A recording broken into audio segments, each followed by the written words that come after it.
There are 4 main fragrance categories and about 1,000 fragrances per category. So how in the world are you supposed to figure out what you like? Well, that is what we're gonna get into today. We are going to look at the fresh, woody, oriental, or as I like to call ambery, and floral. So I'm gonna give you guys 2 of the best fragrances. This is a guide for you guys to figure out what you like with the best fragrances in each category.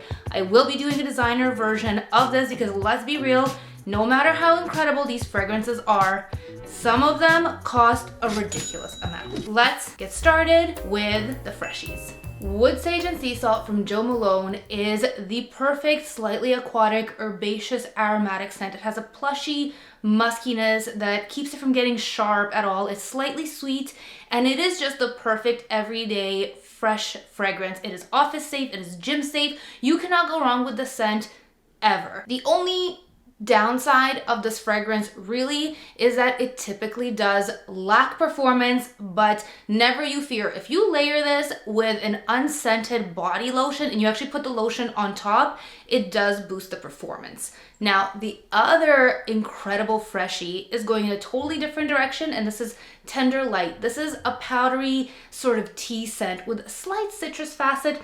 I am very much aware that this fragrance is now discontinued, super hard to find, so another alternative would be like Neroli Outre Noir from Guerlain, or White Jasmine and Mint from Jo Malone. They have a similar scent profile. It's a nice powdery fresh tea scent. This is a lot more elegant than the Wood Sage and Sea Salt. This would work as a freshie for even a more upscale occasion, and on the other hand, this one has an incredible trail. The sillage is insane. It sticks around in the air for like 20-30 minutes, if not more. People will smell you, people will compliment you. You are wearing this not only for yourself, but everybody around you. It is a super likable scent. You really can't go wrong with either one. Next category is floral. This would also encompass your fruity florals, and there is no better fruity fragrance in the entire world, if you ask me, than Dior Rouge Trafalgar. That is why I got the largest size in the world. I have been just in love with this fragrance since the first moment I smelled it. This is strawberry,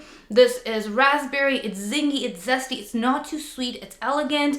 There's a nice sort of tingle in the dry down and in the base, so you get the nice juicy berries, but you have the tingle of what smells kind of like pine, and it is irresistible. This is another amazing everyday type of scent, like really daytime, nighttime, flirty date, summer. This has the touch of elegance that many fruity floral fragrances lack, and it would be perfectly office appropriate as well. And the other one, I was kind of thinking I should make a completely separate category called vacation vibes, but since it is technically a floral, we're gonna throw it in here in the floral category, and this is Bain de Midi from Maison Martine. I have not smelled a better vacation vibes fragrance in my entire life. This is a perfectly balanced coconut and like sunscreen suntan lotion. There's ylang, it is custardy, there's like a little bit of gardenia, and it is so fun. This is really a ray of sunshine. There is no better summer beach fragrance than this, if you ask me. I have smelled so many, like I want to say hundreds of like vacation vibe floral type scents, vanilla type scents.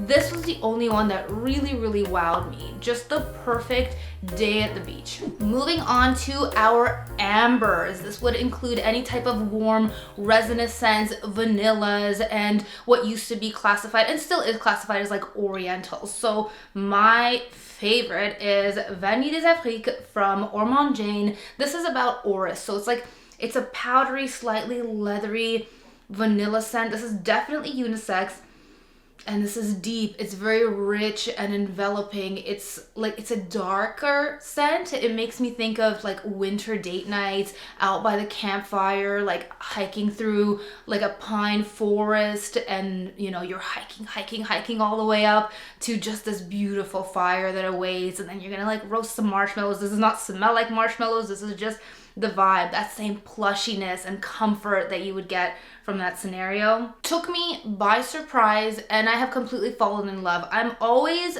cautious of vanillas because vanillas tend to be a bit boring in my opinion, but this is the furthest thing from boring. This has like a really deep buttery orris in here, and it's just It's a masterpiece. The next one that is also a masterpiece is Angélique Noire from Guerlain. This has that bitter angelica flower that usually isn't used in such large capacities, but here it combines with vanilla and nice soft velvety facets that balance it out really nicely. So you get that kind of that kick from the angelica, and it's a little bit bitter, but it's exactly what you need with that velvety smooth vanilla. I cannot believe this fragrance is almost 20 years old, guys. It's almost as old as me.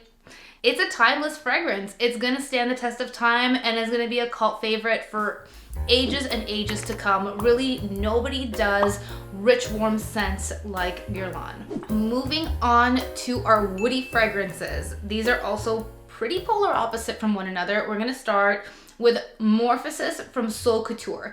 Technically, this has notes of mocha, heliotrope, patchouli, musk, but to me, it smells like none of those notes. It almost has like a slight like woody, boozy facet. I've always told you guys this scent reminds me of like a Scandinavian spa, like a Nordic spa experience, where you smell a little bit of like smokiness in the air together with the like woody saunas and that like mineral water.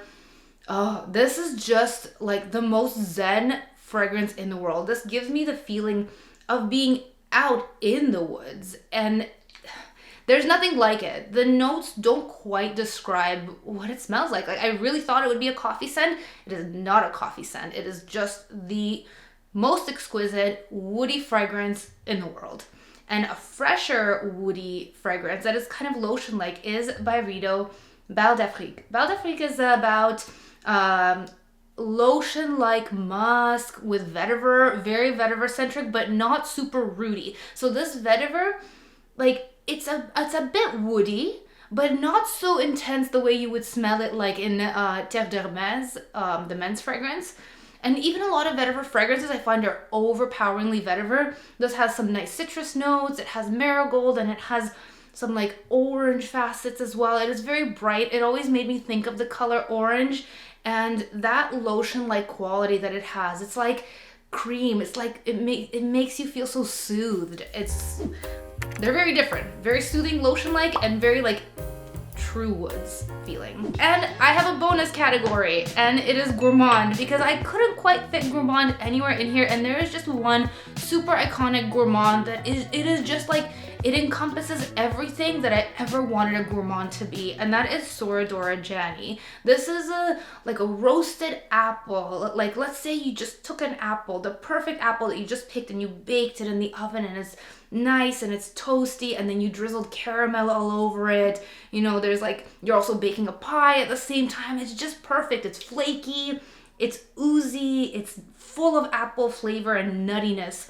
It is really the only Gourmand fragrance that I want to wear instead of smell it in the air. So it is perfection, and we're gonna tug Gourmand as a separate category. I hope you guys found this video helpful in terms of what is the best in each category. Thank you guys so much for watching, and I'll see you next time.